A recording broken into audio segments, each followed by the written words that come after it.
Hi hello friends, welcome back to Netra village lifestyle YouTube channel. ಎಲ್ಲರೂ ಹೇಗಿದ್ದೀರಾ? ನಾನಂತೂ super and ಬೊಂಬಾಟಾಗಿದ್ದೀನಿ. And ಇನ್ನೊಂದು ತುಂಬ ದಿನ ಆದಮೇಲೆ ಮತ್ತೆ ನಾನು ನನ್ನ ವ್ಲಾಗನ್ನು ನಾನು ನಿಮ್ಮ ಜೊತೆ ಶೇರ್ ಮಾಡ್ತಾ ಇರೋದು.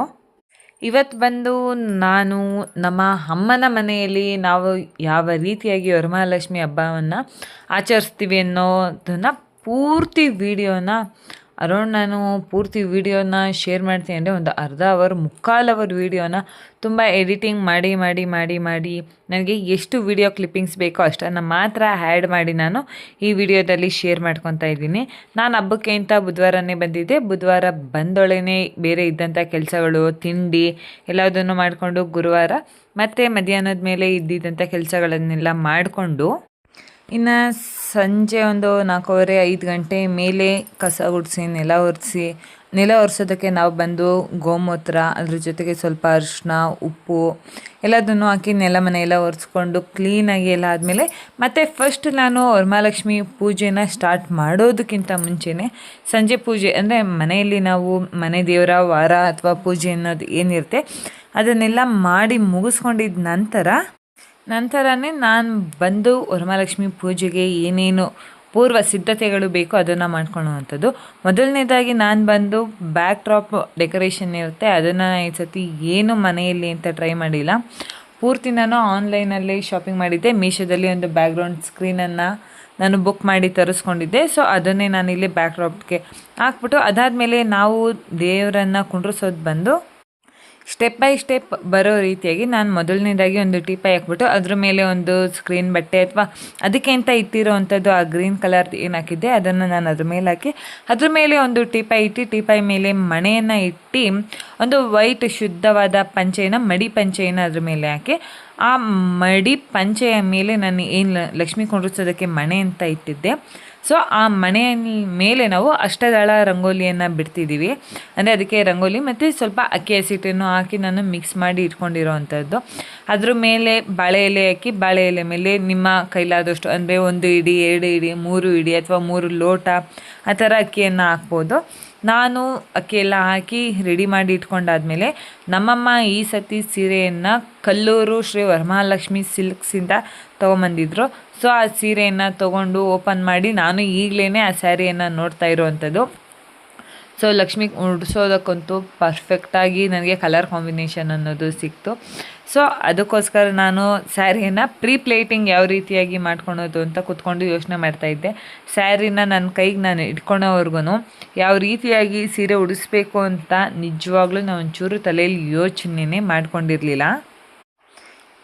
ಏನಕ್ಕೆ ಅಂದರೆ ಮನೆಯಲ್ಲಿ ಅಷ್ಟೊಂದು ನಾನು ಒಂದು ಸ್ವಲ್ಪ ಟ್ರಿಪ್ಗೆಲ್ಲ ಹೋಗಿ ಬಂದಿದ್ದು, ಅದ್ರ ಜೊತೆಗೆ ಸ್ವಲ್ಪ ಕೆಲಸಗಳನ್ನು ಸಹ ತುಂಬ ಜಾಸ್ತಿ ಇತ್ತು. ಆ ಕಾರಣಕ್ಕೋಸ್ಕರ ನಾನು ಯಾವುದೇ ರೀತಿಯಾದಂಥ ಪೂರ್ವ ಸಿದ್ಧತೆಗಳು ಅಂದರೆ ಮೈಂಡಲ್ಲಂತೂ ಏನು ಯೋಚನೆ ಮಾಡಿರಲಿಲ್ಲ. ಆ ಟೈಮಿಗೆ ನಾನು ಸೀರೆ ಇಟ್ಕೊಂಡಾಗ ಯಾವ ರೀತಿಯಾಗಿ ತಲೆಗೆ ಬಂತು ಅದೇ ರೀತಿಯಾಗಿ ಉಡಿಸೋದು. ಫೈನಲ್ ಔಟ್ಪುಟ್ಟನ್ನು ಸಹ ನಾನು ತೋರಿಸ್ತೀನಿ ಯಾವ ರೀತಿಯಾಗಿ ಬಂದಿತ್ತು ಅಂತ. ನನಗಂತೂ ತುಂಬ ಖುಷಿಯಾಯಿತು, ತುಂಬ ಇಷ್ಟ ಆಯಿತು. ಸೀರೆಯನ್ನು ನೆರಿಗೆ ಹಿಡಿದು ಮತ್ತು ಸೆರಗೆಲ್ಲ ಮಾಡಿ ಐರನ್ ಎಲ್ಲ ಏನೂ ಮಾಡೋದಿಲ್ಲ ನಾನು. ಅದೇ ರೀತಿಯಾಗಿ ಕ್ಲೀನಾಗಿ ನೆರಿಗೆ ಎಲ್ಲ ಅದೇ ರೀತಿಯಾಗಿ ಕೂರುತ್ತಲ್ಲ, ಸೊ ನಾನು ಅದನ್ನೇನು ಮಾಡಿಲ್ಲ. ಅದನ್ನು ಸೀರೆನ ಸಪ್ರೇಟಾಗಿ ಎತ್ತಿಟ್ಟು ಇವಾಗ ಬಂದು ನಾನು ಬಿಂದಿಗೆ ಮೇಲೇ ನಾವು ಬಿಂದಿಗೆಗೇ ಕಳಸ ಇಡೋ ಅಂಥದ್ದು. ಸೊ ಅದ್ರ ಮೇಲೆ ಸಪ್ರೇಟ್ ಚೊಂಬೆಲ್ಲ ಏನೂ ಇಡೋದಿಲ್ಲ. ಅದಕ್ಕೆ ಬಿಂದಿಗೆಗೇ ಹಿಂದೆಗಡೆ ಭುಜದ ಸಪೋರ್ಟ್ಗೋಸ್ಕರ ಸಿಗಲಿ ಅನ್ನೋ ಕಾರಣಕ್ಕೆ ಅದಕ್ಕೆ ಬಿಗಿಯಾಗಿ ದಾರನೆಲ್ಲ ಕಟ್ಟಿ ಇಟ್ಕೊಂಡಿರೋ ಅಂಥದ್ದು. ಇನ್ನೊಂದು ಬಂದು ಈ ಸತಿ ನಾನು ಚೇಂಜ್ ಮಾಡಿರೋದು ಅಂದರೆ ಈಗ ನಿಮಗೆ ತೋರಿಸ್ತಾ ಇದ್ದೀನಲ್ಲ ತಾಮ್ರದ ಬಿಂದಿಗೆ ಏನಿದೆ. ಸೊ ಈ ತಾಮ್ರದ ಬಿಂದಿಗೆ ತುಂಬ ನಾನು ಅಕ್ಕಿಯನ್ನು ಹಾಕಿ ಇಟ್ಕೊಂಡಿದ್ದೀನಿ. ಇದನ್ನು ಕೆಳಗಡೆ ಪೋರ್ಷನ್ಗೋಸ್ಕರ ಇಟ್ಕೊತಾ ಇರೋದು. ಆ್ಯಂಡ್ ಮೇಲ್ಗಡೆ ಪೋರ್ಷನ್ಗೆ ಅದರಲ್ಲಿ ನಾನು ನೀರು ಹಾಕಿ ಇಟ್ಕೊತೀನಿ. ಈಗ ಇಲ್ಲಿ ಗಮ್ ಟೇಪ್ ಯಾಕೆ ಹಾಕ್ತಾಯಿದ್ದೀನಿ ಅಂತ ಯೋಚನೆ ಮಾಡ್ತಾಯಿದ್ದೀರಾ? ಸೊ ಕೆಳಗಡೆ ಮತ್ತು ಮೇಲ್ಗಡೆ ಬಿಂದಿಗೆಯನ್ನು ನಾವು ಏನು ಇಟ್ಟಿರ್ತೀವಿ ಅಲಗಾಡಬಾರ್ದು ಅನ್ನೋ ಕಾರಣಕ್ಕೋಸ್ಕರ ನಾನು ಆ ರೀತಿಯಾಗಿ ಮಾಡಿ ಇಟ್ಕೊಳ್ಳೋವಂಥದ್ದು. ಆ್ಯಂಡ್ ಪೂರ್ತಿ ನಾನು ಸ್ಯಾರಿ ಉಡ್ಸೋದನ್ನು ಪೂರ್ತಿ ವಿಡಿಯೋನ ಮಾಡ್ಕೊಂಡಿದ್ದೆ. ಬಟ್ ಆದರೆ ನಾನು ಆನ್ ಮಾಡಿ ಇಟ್ಟಿದ್ದೀನಿ ಅಂತ ಜಸ್ಟ್ ಹಾಗೆ ಇಟ್ಟುಬಿಟ್ಟು ನಾನು ರೆಡಿ ಮಾಡ್ಕೊತಾ ಇದ್ದೆ. ಬಟ್ ಆದರೆ ನಾನು ಕ್ಯಾಮ್ರಾ ಆನೇ ಮಾಡಿರಲಿಲ್ಲ, ಜಸ್ಟ್ ಅಲ್ಲಿ ಇಕ್ಕಿದ್ದೆ. ನನ್ನ ಮಗಳು ಯಾವಾಗಲೂ ಬಂದು ಆಫ್ ಮಾಡಿಬಿಟ್ಟಿದ್ರು. ಸೊ ಅದಕ್ಕೋಸ್ಕರ ಅದು ಒಂದು ಚೂರು ವೀಡಿಯೋಸೇ ಆಗಿಲ್ಲ. ಸೊ ತುಂಬ ಡಿಸಪಾಯಿಂಟು ಆಯಿತು, ಬಿಕಾಸ್ ನಾನು ತುಂಬ ಡೀಟೇಲಿಂಗ್ ಆಗಿ ಎಲ್ರಿಗೂ ತೋರಿಸ್ಬೇಕು ಅನ್ನೋ ಕಾರಣಕ್ಕೋಸ್ಕರ ಮಾಡಿದ್ದೆ. ಓಕೆ, ಇನ್ನೇನು ಮಾಡೋದಕ್ಕಾಗಲ್ಲ ಅಂದ್ಬಿಟ್ಟು ನೆಕ್ಸ್ಟ್ ಮಾಡಬೇಕಾಗಿರೋಂಥ ಕೆಲಸ ಬಂದು, ನಾನು ಸೀರೆ ಎಲ್ಲ ಉಡ್ಸೋ ಅಷ್ಟೊತ್ತಿಗೆ ಅರೌಂಡ್ ಒಂದು 9 ಗಂಟೆ ಹತ್ತತ್ರ ಆಗಿತ್ತು ಅನಿಸುತ್ತೆ. ಟೈಮ್ ಅಷ್ಟೊಂದು ನೆನಪಿಲ್ಲ. ಇನ್ನು ಅದಾದಮೇಲೆ ನಾವು ಹೋದ ವರ್ಷ ಲಕ್ಷ್ಮೀ ಮುಖೋಡನ ಪೂಜೆ ಮಾಡಿರ್ತೀವಲ್ಲ, ಅದರಲ್ಲಿ ನಾನು ಒಡವೆಯನ್ನು ಮಾತ್ರ ತೆಗ್ದಿರ್ತೀನಿ. ಕಣ್ಣಿಗೆ, ಹಣೆಗೆ, ತುಟಿಗೆ ಎಲ್ಲ ಏನು ಹಾಕಿರ್ತೀವಿ ಅದೆಲ್ಲ ನಾನು ಏನು ವಾಶ್ ಮಾಡೋ ಇರೋದಿಲ್ಲ. ಅದೇ ರೀತಿಯಾಗಿಯೇ ಸುತ್ತಿ ಪೇಪರನ್ನು ಸುತ್ತಿ ಎತ್ತಿಟ್ಟಿರ್ತೀನಿ. ಯಾವುದೇ ರೀತಿಯಾಗಿಯೂ ಸಹ ಏನೋ ಒಂಚೂರು ಕಪ್ಪಗಾಗೋದಾಗ್ಬೋದು, ಕೆಮಿಕಲ್ಲು ಆ ಥರ ಎಲ್ಲ ಏನೂ ಆಗಿರೋದಿಲ್ಲ. ಏನಕ್ಕಂದರೆ ಲಕ್ಷ್ಮೀನ ನಾವು ಎಷ್ಟು ಅಲಂಕಾರ ಮಾಡಬೇಕು ಅಂತಲೇ ತಾನೇ ಅಷ್ಟು ಅಲಂಕಾರಗಳನ್ನು ನಾವು ಮಾಡೋದು. ಅದಾದಮೇಲೆ ಎಲ್ಲ ಬಿಚ್ಚಿಬಿಟ್ಟು ಬೋರ್ಡ ಮಾಡಿ ಎತ್ತಿಕ್ಕೋದು ನನಗೆ ಸರಿ ಅನಿಸೋದಿಲ್ಲ. ಅದಕ್ಕೆ ನಾನು ಸ್ಟಿಕ್ಕರು, ಮೂಗ್ಬಟ್ಟು, ಲಿಫ್ಟಿಕ್ಕು, ಕಿವಿ ಓಲೆ ಇಂಥದ್ದೆಲ್ಲ ಏನು ತೆಗಿಯಲ್ಲ, ಅದೇ ರೀತಿಯಾಗಿಯೇ ಇಟ್ಟಿರ್ತೀವಿ. ನೀವಿಲ್ಲಿ ಏನು ನೋಡ್ತಾ ಇದ್ದೀರಾ, ಈ ಮುಖವಾಡವನ್ನು ನಾವು ತೊಗೊಂಡು ಏನಿಲ್ಲ ಅಂದರೆ ಒಂದು 12-15 ವರ್ಷ ಹತ್ತತ್ರ ಆಗಿರ್ಬೋದು. 15 ವರ್ಷದಿಂದನೂ ನಾವು ಇದೇ ರೀತಿಯಾಗಿ ಮಾಡ್ತಾ ಇರೋದು. ಯಾವುದೇ ರೀತಿಯಾದ ಚೇಂಜಸ್ ಎಲ್ಲ ಏನೂ ಮಾಡಿರೋದಿಲ್ಲ. ಈಗ ಯಾವ ರೀತಿಯಾಗಿ ಅಲಂಕಾರ ಮಾಡ್ತಾ ಇದ್ದೀನಿ ಮುಂಚೆಯಿಂದನೂ ಮಾಡ್ಕೊಂಡೇ ಬರ್ತಾ ಇದ್ದೀನಿ. ಯಾವುದೇ ರೀತಿ ಚೇಂಜಸ್ ಇರೋದಿಲ್ಲ. ಒಂದು ಚೂರೂ ಸಹ ಎಲ್ಲೂ ಕಪ್ಪಾಗಿರೋದಿಲ್ಲ. ಸೀಕ್ರೆಟ್ ವಿಚಾರ ಅಂದರೆ ಏನು ಗೊತ್ತಾ, ಸೊ ನಾನು ಇದನ್ನು ವರ್ಷಕ್ಕೊಂದೇ ಸತಿ ವಾಶ್ ಮಾಡೋದು. ಆ್ಯಂಡ್ ಹಬ್ಬದ ಹಿಂದಿನ ದಿನ ಮಾತ್ರ, ಹಬ್ಬ ಆದಮೇಲೆ ನಾನು ಏನು ವಾಶ್ ಮಾಡೋದಿಲ್ಲ, ಹಾಗೆ ಎತ್ತಿಟ್ಟಿರ್ತೀನಿ. ಇದಕ್ಕೆ ಬಂದು ನಾನು ವಾಶ್ ಮಾಡೋದಕ್ಕೆ ಕೋಲ್ಗೇಟ್ ಪೌಡರ್ ಬರೋದು ಮುಂಚೆ ವೈಟ್ ಪೌಡರು, ಬಟ್ ಆದರೆ ಇವಾಗ ಪೌಡರ್ಗಳು ಕಮ್ಮಿ ಆಗಿದ್ದಾವೆ ಸಿಗೋದು. ಸೊ ಅದಕ್ಕೋಸ್ಕರ ವೈಟ್ ಕಲರ್ ಪೇಸ್ಟ್ ಏನು ಬರುತ್ತೆ ಕೋಲ್ಗೇಟಲ್ಲಿ, ಅದನ್ನು ತೊಗೊಂಬಂದು ನಾನೊಂದು ವರ್ಷನೂ ತೊಗೊಂಬರ್ತೀನಿ. ಒಂದು 10 ರೂಪಾಯಿದು 20 ರೂಪಾಯಿದು ಸಣ್ಣದೊಂದು ಪ್ಯಾಕೆಟ್ ತೊಗೊಂಬಂದ್ಬಿಟ್ಟು ಕ್ಲೀನಾಗಿ ಎಲ್ಲ ಕಡೆ ಹಾಕ್ಬಿಟ್ಟು ಕೈಯಲ್ಲೆಲ್ಲ ಕ್ಲೀನಾಗಿ ಸ್ಕ್ರಬ್ ಥರ ಮಾಡಿಬಿಟ್ಟು, ವೇಸ್ಟ್ ಇದೇನು ಬ್ರಷ್ಗಿಂತ ನೀವು ದೇವ್ರಿಗೆ ಅಂತಲೇ ಒಂದು ಬ್ರಷ್ ಇಟ್ಕೊಳ್ಳಿ. ನಾನಂತೂ ಈ ಬ್ರಷನ್ನು ಹೊಸದು ತೊಗೊಂಬಂದು ದೇವ್ರಿಗೆ ವಾಷಿಂಗಿಗೋಸ್ಕರ, ಬೆಳ್ಳಿ ಸಾಮಾನು ತೊಳೆಯೋದಕ್ಕೋಸ್ಕರ ಅಂತಲೇ ಇಟ್ಕೊಂಡಿದ್ದೀನಿ. ಇಲ್ಲಿ ನೋಡ್ತಾ ಇರ್ಬೋದು ನಾನು ಯಾವ ರೀತಿಯಾಗಿ ಹಿಂದೆಗಡೆ ಆಗ್ಬೋದು, ಮುಂದೆಗಡೆ ಆಗ್ಬೋದು, ಪ್ರತಿಯೊಂದು ಕಡೆಯೂ ಕ್ಲೀನಾಗಿ ಉಜ್ಜಿ ತೊಳ್ಕೊತಾ ಇದ್ದೀನಿ ಅಂತ. ಈ ರೀತಿಯಾಗಿ ತೊಳ್ಕೊಳೋದ್ರಿಂದ ಒಂದು ಚೂರು ಎಲ್ಲೂ ಕರೆ ಅನ್ನೋದನ್ನು ಸಹ ಇರೋದಿಲ್ಲ. ಆ್ಯಂಡ್ ನಾವು ಐಲೈನರ್ ಎಲ್ಲ ಏನು ಬೆಳೆದಿರ್ತೀವಿ ಇವತ್ತು ವರ್ಷ ಅದೆಲ್ಲದನ್ನು ಸಹ ಒಂದು ಚೂರು ಕಪ್ಪುಗೆ ಮಾರ್ಕ್ಗಳು ಏನೂ ಕಾಣ್ದಲೇ ಇರೋ ರೀತಿ ಕ್ಲೀನಾಗಿ ವಾಶ್ ಆಗುತ್ತೆ. ಈ ರೀತಿಯಾಗಿ ಮಾಡ್ಕೊಳೋದ್ರಿಂದ ನಾವು ಎಲ್ಲೂ ಹೋಗ್ಬಿಟ್ಟು ಆಚಾರಿಗಳ ಕೈಗೆಲ್ಲ ಕೊಟ್ಟು ವಾಶ್ ಮಾಡಿಸ್ಬೇಕು ಅನ್ನೋ ಅವಶ್ಯಕತೆಯೂ ಸಹ ಇರೋದಿಲ್ಲ. ನೋಡ್ತಾ ಇದ್ದೀರಲ್ಲ, ಕ್ಲೀನಾಗಿ ನಾನು ವಾಶ್ ಎಲ್ಲ ಮಾಡ್ಕೊಂಡು ಆದಮೇಲೆ 1-2 ಸತಿ ಅಷ್ಟೇ ನಾನು ವಾಶ್ ಮಾಡೋದು, ಜಾಸ್ತಿ ಏನು ಮಾಡೋದಿಲ್ಲ. ಇಲ್ಲಿ ತೋರಿಸ್ತಾ ಇದ್ದೀನಲ್ಲ, ಇಷ್ಟು ಕ್ಲೀನಾಗಿ ವಾಶ್ ಆಗಿರುತ್ತೆ. ಆ್ಯಂಡ್ ಅದನ್ನು ಬಂದು ನಾನು ವೈಟ್ ಪಂಚೆ, ಅಂದರೆ ಇದೊಂದು ಪಂಚೆನ ನಾವು ದೇವ್ರಿಗೋಸ್ಕರನೇ ಎತ್ತಿಟ್ಟಿದ್ದೀವಿ. ಸೊ ನಾವು ದೇವ್ರನ್ನ ಎತ್ತಿಡುವಾಗ್ಲೂ ಇದೇ ಪಂಚೆಯಲ್ಲಿ ಕ್ಲೀನಾಗಿ ರ್ಯಾಪ್ ಮಾಡಿ ಎತ್ತಿಡೋ ಅಂಥದ್ದು. ಸೊ ಅದೇ ರೀತಿಯಾಗಿ ಅದರಲ್ಲಿ ಕ್ಲೀನಾಗಿ ಒರೆಸ್ಕೊಂಡು ಈಗ ನಾನು ಕಣ್ಣಿಗೆ ಬಂದು ಹೊಸ ಐಲೈನರ್ನೇ ನಾನು ತೊಗೊಂಬರೋದು. ವರ್ಷನೂ ಅಷ್ಟೇ ನಾನು ದೇವ್ರಿಗೆ ಅಂತಲೇ ಸಪ್ರೇಟಾಗಿ ಐಲೈನರ್ ಆ್ಯಂಡ್ ಲಿಫ್ಟಿಕನ್ನು ನಾನು ಪರ್ಚೇಸ್ ಮಾಡ್ತೀನಿ ಹಬ್ಬದ ಟೈಮಲ್ಲಿ. ಸೊ ಈ ವರ್ಷವೂ ಅದೇ ರೀತಿಯಾಗಿಯೇ ನಾನು ಬರುವಾಗಲೇ ಗುಬ್ಬಿಯಿಂದ ಐಲೈನರ್ ಮತ್ತು ಲಿಫ್ಟಿಕ್ಕು ಆ್ಯಂಡ್ ಎಷ್ಟು ನನಗೆ ಐಟಮ್ಸ್ಗಳು ಬೇಕೋ ಅಷ್ಟೆಲ್ಲ ಐಟಮ್ಸ್ಗಳನ್ನು ನಾನು ತೊಗೊಂಬಂದಿದ್ದೆ. ಆ್ಯಂಡ್ ಅದೆಲ್ಲ ಆದಮೇಲೆ ಕೆಲವೊಂದು ಕ್ಲಿಪ್ಪಿಂಗ್ಸ್ ಅಂತೂ ಏನಾಗಿದೆ ಅಂತಲೇ ಗೊತ್ತಿಲ್ಲ. ಆ್ಯಂಡ್ ನಾನು ಕೆಲವೊಂದು ಸತಿ ಫುಲ್ ಬ್ಯುಸಿಯಲ್ಲಿ, ಟೆನ್ಷನಲ್ಲಿ ಬೇರೆ ಕೆಲಸಗಳನ್ನು ಮಾಡ್ಕೊಳೋ ಅಂಥ ಟೈಮ್ಗಳಲ್ಲಿ ನಾನೇ ಕ್ಯಾಮ್ರಾನ ಆಫ್ ಮಾಡಿ ಬಿಟ್ಟಿರೋದೂ ಉಂಟು. ಫೈನಲ್ಲಾಗಿ ನೋಡ್ತಾ ಇದ್ದೀರಲ್ಲ, ನಾನು ಅಮ್ಮನವರ ಮುಖವಾಡವನ್ನು ಅಂದರೆ ಫೇಸನ್ನು ಯಾವ ರೀತಿಯಾಗಿ ಅಲಂಕಾರ ಮಾಡಿ ಎತ್ತಿಟ್ಕೊಂಡಿದ್ದೀನಿ ಅಂತ. ಸೊ ಅಲಂಕಾರಗಳನ್ನೆಲ್ಲ ಮಾಡಿ ಸ್ಯಾರಿಯನ್ನು ನಾನು ಡ್ರೇಪಿಂಗ್ ಮಾಡಿ ಬೆಳಗ್ಗೆಗೆ ಯಾವ ಜ್ಯುವೆಲ್ಸ್ ಹಾಕಬೇಕು ಅನ್ನೋದನ್ನು ಸಹ ನಾನು ತೆಗ್ದು ಇಟ್ಕೊಂಡಿದ್ದೀನಿ. ಯಾವುದ್ಯಾವುದನ್ನು ಹಾಕ್ತೀನಿ ಬಿಡ್ತೀನಿ ಅನ್ನೋದನ್ನು ನೆಕ್ಸ್ಟು ನಾನು ತೋರಿಸ್ತೀನಿ. ಅದಾದಮೇಲೆ ನಾವು ಮಲ್ಗೋ ಅಷ್ಟೊತ್ತಿಗೆ ನೈಟ್ 1 ಗಂಟೆ ಆಗಿತ್ತು. ಮತ್ತು ಆಲ್ರೆಡಿ ಅಮ್ಮ 2:30ಗೆ ಎದ್ಬಿಟ್ಟು ಹೊರಗಡೆ ಕಸ ಗುಡಿಸಿ ಬಾಗಿಲಿಗೆಲ್ಲ ನೀರು ಹಾಕ್ಕೊಂಡು ರಂಗೋಲಿ ಬಿಡ್ಕೊತಾ ಇದ್ರು. ಅದೇ ಗ್ಯಾಪಲ್ಲಿ ನಾನು ಎದ್ಬಿಟ್ಟು ಹಾಸಿಗೆ ಎಲ್ಲ ಮಡಚಿ, ನಾನು ನಮ್ಮಮ್ಮ ನನ್ನ ಮಗಳು 3 ಜನ ಇದ್ದಿದ್ದು ಮನೇಲಂತೂ. ಅದಕ್ಕೋಸ್ಕರ ನಾನು ಬೆಳಗ್ಗೆನೇ ಎದ್ದು ನನ್ನ ಮಗಳನ್ನ ರೂಮಲ್ಲಿ ಮಲಗಿಸ್ಬಿಟ್ಟು ಅವ್ರಿಗೆ ಒದಿಸಿ ಬಂದು ಹಾಸಿಗೆ ಎಲ್ಲ ಇಟ್ಬಿಟ್ಟು ಒಂದು ಕಡೆಯಿಂದ ಕ್ಲೀನಾಗಿ ಕಸ ಗುಡಿಸ್ಕೊಂಡು ಬಂದವರೇನೆ ಕ್ಲೀನಾಗಿ ಒಂದು ಕಡೆಯಿಂದ ಮತ್ತೆ ಗೋಮೂತ್ರ ಎಲ್ಲ ಹಾಕ್ಬಿಟ್ಟು ನೆಲ ಒರೆಸ್ಕೊಂಡ್ಬಂದೆ. ಅಷ್ಟರಲ್ಲಿ ಅಮ್ಮನೂ ಸ್ನಾನ ಮಾಡ್ಕೊಂಬಂದಿದ್ರು. ನಾನು ಹೋಗಿ ಫಟಾಫಟ್ ಅಂತ ಸ್ನಾನ ಮಾಡ್ಕೊಂಬಂದೆ. ಅಮ್ಮ ಬೆಳಗ್ಗೆ ಪೂಜೆಗೆ ಸ್ಯಾರಿ ಹಾಕ್ಕೊಂಡ್ರು. ಇಲ್ಲಮ್ಮ ಪಾಪ ಇದ್ದರೆ ಪಾಪಗೆಲ್ಲ ಸ್ನಾನ ಮಾಡಿಸ್ಬೇಕು, ಆಗೋದಿಲ್ಲ ಅನ್ನೋ ಕಾರಣಕ್ಕೋಸ್ಕರ ನಾನು ಡ್ರೆಸ್ಸೇ ಹಾಕ್ಕೊಂಡಿದ್ದೆ. ಅದಾದಮೇಲೆ ಅಮ್ಮನೂ ಸ್ನಾನ ಮಾಡ್ಕೊಂಡು ಬಂದು ಅವರು ಕೆಲವೊಂದು ಪ್ರಿಪ್ರೇಷನ್ ಅನ್ನೋದನ್ನು ಸ್ಟಾರ್ಟ್ ಮಾಡ್ಕೊತಾ ಇದ್ರು. ಅದೇ ಗ್ಯಾಪಲ್ಲಿ ನಾನು ಏನೇನು ಪ್ರಿಪ್ರೇಷನ್ನ ನನ್ನ ಕೈಲಾದಷ್ಟು ನಾನು ಏನೇನು ಮಾಡ್ಕೊಬೋದು ಅದೆಲ್ಲ ಪ್ರಿಪ್ರೇಷನ್ಗಳನ್ನು ಸಹ ನಾನು ಮಾಡ್ಕೊತಾ ಇದ್ದೆ. ಅಲ್ಲಿ ದೇವ್ರಿಗೆ ಹಾಕಿರುವಂಥ ಹಾರವನ್ನು ಸಹ ನಾನೇ ಬಂದು ಅಂಗಡಿಯಿಂದ ನಾವೇನು ಈ ಸತಿ ಹಾರಗಳನ್ನು ಹೂವನ್ನೆಲ್ಲ ತೊಗೊಂಬರಲಿಲ್ಲ.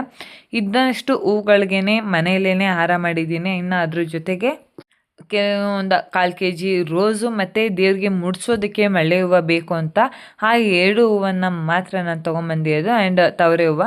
ಇನ್ನು ಮಿಕ್ಕಿದ ಎಷ್ಟು ಹೂವುಗಳನ್ನು ನಮ್ಮ ತೋಟದಲ್ಲಿ ಇದ್ದೋ ಏನು ಗಿಡದಲ್ಲಿ ಬಿಟ್ಟಿದ್ದೋ ಅವನ್ನೇ ಕಿತ್ಕೊಂಡು ನಾನು ಪ್ರಿಪ್ರೇಷನ್ ಅನ್ನೋದನ್ನು ಸ್ಟಾರ್ಟ್ ಮಾಡ್ಕೊತಾ ಇರೋದು. ಇನ್ನು ಇಲ್ಲಿಂದ ನಮ್ಮ ಮೇನ್ ಕೆಲಸಗಳು ಅಂದರೆ ನಾವು ಮೇಲ್ಗಡೆ ಬಿಂದಿಗೆ ಏನಿಟ್ಟಿದೆ ಅದಕ್ಕೆ ತುಂಬಿದ್ದು ಕೊಡದ ಒಂದು ಪೂರ್ತಿ ಬಿಂದಿಗೆ ನೀರನ್ನು ಅದಕ್ಕೆ ಹಾಕಿದ್ಮೇಲೆ ಮೇಯ್ನಾಗಿ ಅದಕ್ಕೆ ಆಗ್ತಾ ಇರುವಂಥ ಐಟಮ್ಸ್ಗಳು ಅಂದರೆ ನಾವು ಏನೇನು ಐಟಮ್ಸ್ಗಳನ್ನು ಹಾಕ್ತಿದ್ದೀವಿ ಅಂತ ನಾನು ನಿಮಗೆ ತೋರಿಸ್ತೀನಿ. ಅಂದರೆ ಒಂದೊಂದೇ ಐಟಮ್ಗಳನ್ನು ಹೇಳ್ತಾ ಹೋಗ್ತೀನಿ. ಅರಿಶಿನ, ಕುಂಕುಮ, ಅಕ್ಷತೆ, ಹೂವು, ಗಂಧ, ₹1 ಕಾಯಿನು, ಚಿನ್ನ ಬೆಳ್ಳಿ ಹಾಕೋಂಥವ್ರು ಚಿನ್ನ ಬೆಳ್ಳಿಯನ್ನು ಸಹ ಹಾಕ್ತಾರೆ. ಫಾರ್ ಎಕ್ಸಾಂಪಲ್ ಅಂದರೆ ಏನಾರು ಬೆಳ್ಳಿ ಕಾಯಿನ್ಗಳಿದ್ದರೆ ಅದನ್ನು ಹಾಕ್ತಾರೆ. ಇನ್ನು ಅದ್ರ ಜೊತೇಲಿ ಬಂದು ಚಿನ್ನದ ಲೆಕ್ಕದಲ್ಲಿ ಬಂದು ಉಂಗುರ ಇಲ್ಲ ಮೂಗ್ಬಟ್ಟು ಅದರೊಳಗೆ ನಮ್ಮ ಶಕ್ತಿ ಅನುಸಾರ ನಾವು ಹಾಕೊಬೋದು. ಇನ್ನು ಅದಾದಮೇಲೆ ಗುಲಗಂಜಿ ಹಾಕ್ತಾರೆ, ಗೋಮೂತಿ ಚಕ್ರ, 2 ಏಲಕ್ಕಿ, 1-3 ಲವಂಗ, ಕವಡೆ, ಕಮಲ ಹೂವಿನ ಬೀಜ ಆಗಿರ್ಬೋದು. ಆ್ಯಂಡ್ ಅದ್ರ ಜೊತೆ ಗುಲಗಂಜಿ, ಲಾವಾಂಚ ಬೇರು, ಹೀಗೆ ಇದೆ. ಲಕ್ಷ್ಮಿಗೆ ಹಾಕುವಂಥ ಒಂದಷ್ಟು ಐಟಮ್ಗಳು ಅಂತಲೇ ಗಂಗೆ ಅಂಗಡಿಯಲ್ಲಿ ಸಿಗ್ತವೆ. ಇಷ್ಟೆಲ್ಲ ಐಟಮ್ಸ್ ನೆನಪಿಲ್ಲ ಅಂದರೆ. ಇನ್ನು ಅದ್ರ ಜೊತೆ ನಾವು ಬಂದು ದ್ರಾಕ್ಷಿ, ಗೋಡಂಬಿ, ಉತ್ತುತ್ತೆ, ಖರ್ಜೂರ, ಬಾದಾಮಿ, ಕಲ್ಸಕ್ಕರೆ ಇಷ್ಟು ಡ್ರೈ ಫ್ರೂಟ್ಸ್ಗಳನ್ನೆಲ್ಲ ನಾವು ಮೇನ್ ಕಳ್ಸೋದಕ್ಕೆ ನಾವು ಹಾಕ್ಕೊತೀವಿ. ಅದಾದಮೇಲೆ ನಾನು ಮಾವಿನ ಎಲೆ ಮತ್ತು ವಿಳ್ಯದೆಲೆ ಎರಡೂ ಸಹ ಇಡ್ತೀನಿ ದೇವ್ರಿಗೆ. ಮಾವಿನ ಎಲೆ ಬಂದು 9 ಮಾವಿನ ಎಲೆ ಇಡ್ತೀವಿ. 5 ವಿಳ್ಯದೆಲೆಯನ್ನು ಇಟ್ಬಿಟ್ಟು ನಾವು ಕಳಸವನ್ನು ಪ್ರತಿಷ್ಠಾಪನೆ ಮಾಡುವಂಥದ್ದು. ಇಷ್ಟೆಲ್ಲ ಮಾಡೋದಕ್ಕಿಂತ ಮುಂಚೆನೇ ನಾವು ಗಂಗೆ ಪೂಜೆಯನ್ನು ಮಾಡ್ಕೊಬೇಕು. ಅಂದರೆ ನಾವು ಬಿಂದಿಗೆಗೆ ಏನು ನೀರು ಇರ್ತೀವಲ್ಲ ಆವಾಗಲೇ ನಾವು ಗಂಗೆ ಚ ಯಮುನೆ ಚ ಗೋದಾವರಿ ನಮಸ್ತುತೆ ಅಂತ ಆ ಗಂಗೆಗೆ ರಿಲೇಟೆಡ್ ಆಗಿರೋವಂಥ ನೀವು ಶ್ಲೋಕಗಳನ್ನು ಹೇಳ್ಕೊಂಡು ಮೊದಲನೇದಾಗಿಯೇ ನೀವು ಗಂಗೆ ಪೂಜೆಯನ್ನು ಮಾಡ್ಕೊಳೋದು ತುಂಬ ಉತ್ತಮ. ಇನ್ನು ಒಂದು ಕಡೆ ನಮ್ಮಮ್ಮ ಎಡೆಗೋಸ್ಕರ ಬೇಕಾಗಿರೋಂಥ ಐಟಮ್ಸ್ಗಳು ಅಂದರೆ ಒಬ್ಬಟ್ಟಿಗೂ ಸಹ ಅವರು ಒಂದು ಕಡೆ ರೆಡಿ ಮಾಡ್ಕೊತಾ ಇದ್ರು. ಅದ್ರ ಜೊತೆ ದೇವ್ರ ಮನೆಯಲ್ಲೂ ಸಹ ಪೂಜೆಗೋಸ್ಕರ ರೆಡಿ ಮಾಡ್ಕೊತಾ ಇದ್ರು.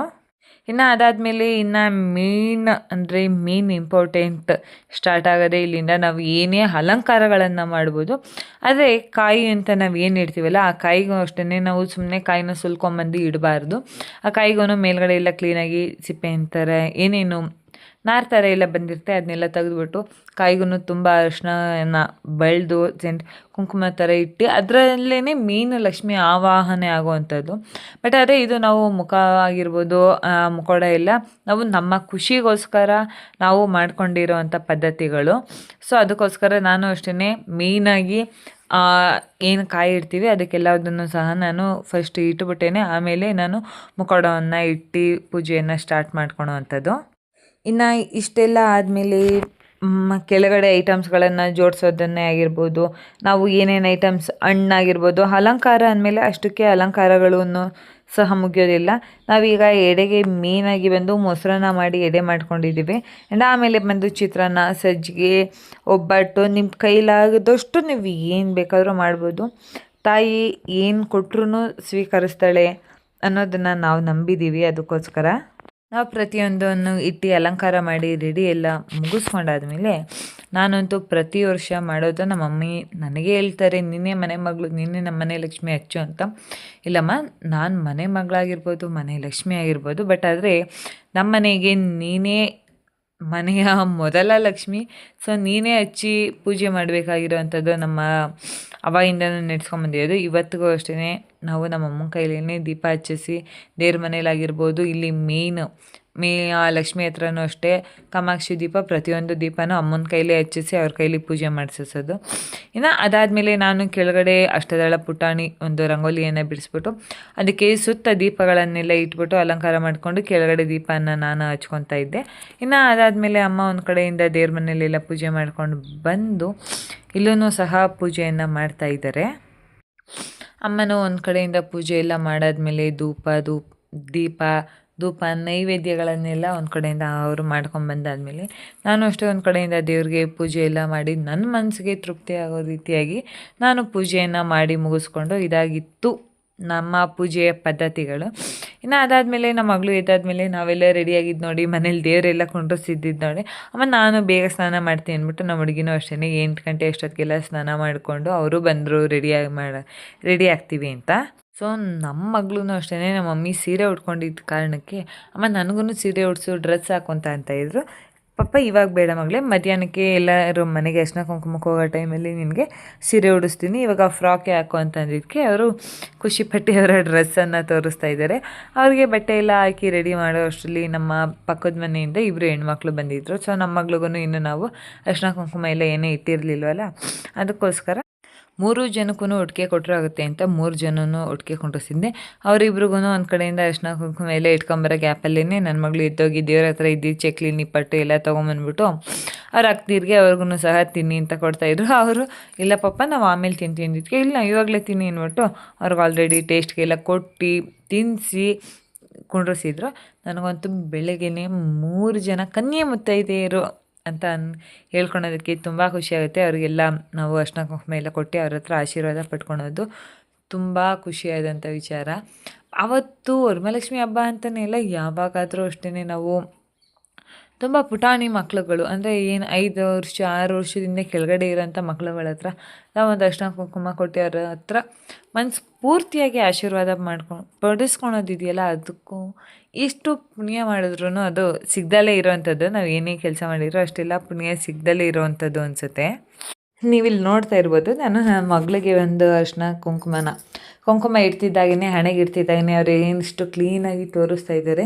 ನನಗೂ ಅರ್ಶಿನ ಇಡಿ, ಅಕ್ಷತೆ ಇಡಿ ಅಂತ ಪ್ರತಿಯೊಂದೂ ಅವರೇ ತುಂಬ ಇಂಟ್ರೆಸ್ಟಿಂಗಾಗಿ ನನಗೂ ಇಡಿ ಅಂತ ಕೇಳಿ ಇಡಿಸ್ಕೊಳ್ತಾ ಇದ್ರಲ್ಲ, ನನಗಂತೂ ತುಂಬ ಖುಷಿಯಾಗೋದು. ನಮ್ಮ ಮಗಳು ನಾವು ಎಷ್ಟು ಮಾಡ್ರನ್ನಾಗಿ ಬೆಳೆಸ್ತೀವಿ, ಎಷ್ಟು ಕಲ್ಚರ್ನ ಕೊಟ್ಟು ಬೆಳೆಸ್ತೀವಿ ಅನ್ನೋದಕ್ಕಿಂತ ಕೆಲವೊಂದು ಕಡೆ ಯಾವ್ಯಾವ ರೀತಿಯಾಗಿ ಮಕ್ಕಳು ಇರಬೇಕು ಅನ್ನೋದನ್ನು ಅವರು ಸಣ್ಣ ವಯಸ್ಸಿಂದನೇ ಕಲಿಬೇಕು ಅಂತ ಅನಿಸುತ್ತೆ.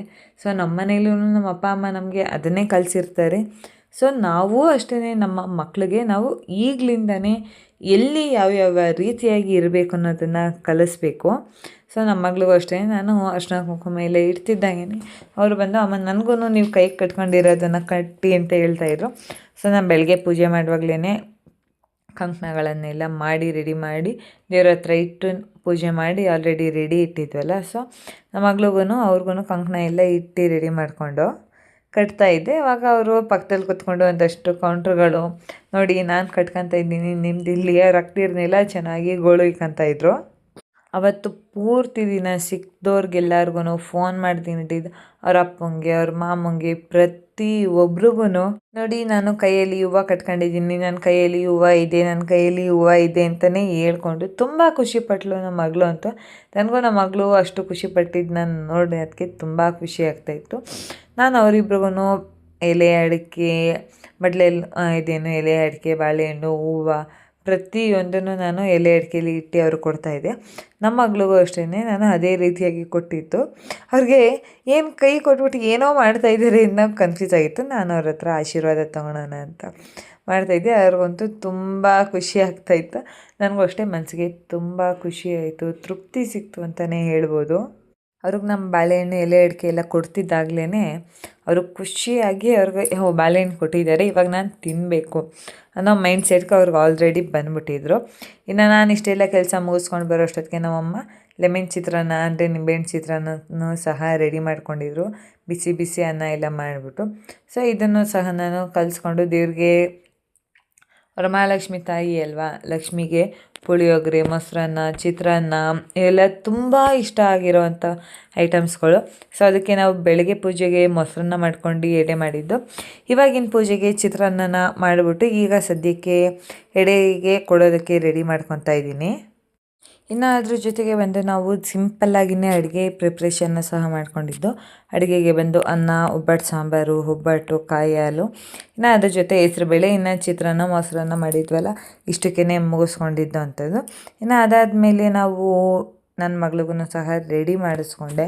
ಅವರು ರೆಡಿ ಮಾಡು ಮಮ್ಮಿ ಎಲ್ಲರೂ ರೆಡಿಯಾಗೋರಿ ಅಂತ ಹೇಳ್ತಾಯಿದ್ರು ಅನ್ನೋ ಕಾರಣಕ್ಕೋಸ್ಕರ ನನ್ನ ಮಗಳಿಗೂ ರೆಡಿಯಾಗಿ 1-2 ಫೋಟೋಸ್ಗಳನ್ನು ತಗೊಂಡು ನಾನು ಸಹ ಮಧ್ಯಾಹ್ನದ ಮೇಲೆ ಸೀರೆ ಉಡ್ಕೊಂಡು ಕೆಲವೊಂದು ರೀಲ್ಸ್ಗಳನ್ನು ಮಾಡಿದ್ದೀನಿ. ಸೊ ಆ ರೀಲ್ಸನ್ನು ನಾನು ನನ್ನ ಇನ್ಸ್ಟಾಗ್ರಾಮಲ್ಲಿ ಹಾಕಿರ್ತೀನಿ, ಪ್ಲೀಸ್ ವಾಚ್ ಮಾಡಿ ಆಯಿತಾ. ಇದಾಗಿತ್ತು ನಾವು ಯಾವ ರೀತಿಯಾಗಿ ವರಮಹಾಲಕ್ಷ್ಮಿ ಹಬ್ಬನ ಸೆಲೆಬ್ರೇಷನ್ ಮಾಡಿದ್ವು ಅಂತ ನಾನು ನಿಮಗೆ ತಿಳಿಸ್ಕೊಟ್ಟಿರೋವಂಥದ್ದು. ಇನ್ನು ಸಂಜೆ ಕಡೆಯಿಂದ ನಮ್ಮಮ್ಮ ನನ್ನ ಮಗಳು ಇಬ್ಬರು ಸೇರಿ ದೇವ್ರಿಗೆ ಪೂಜೆಯನ್ನು ಮಾಡ್ಕೊತಾಯಿದ್ರು. ನನ್ನ ಮಗಳು ಅಷ್ಟೇ ಬೆಳಗ್ಗೆಯಿಂದ ಅದಕ್ಕೆ ಎಷ್ಟು ಸತಿ ದೇವ್ರಿಗೆ ಪೂಜೆ ಮಾಡಿದ್ದಾರೆ ಅನ್ನೋದೇ ಲೆಕ್ಕಕ್ಕಿಲ್ಲ. ತುಂಬ ಖುಷಿಯಾಗುತ್ತೆ ಮಕ್ಕಳು ಇಷ್ಟೆಲ್ಲ ಪೂಜೆಗಳ ಕಡೆ ಗಮನ ಕೊಡೋದನ್ನು ನೋಡುವಾಗ. ಸೊ ಇದಾಗಿತ್ತು ಇವತ್ತಿನ vlog. Thank you for watching.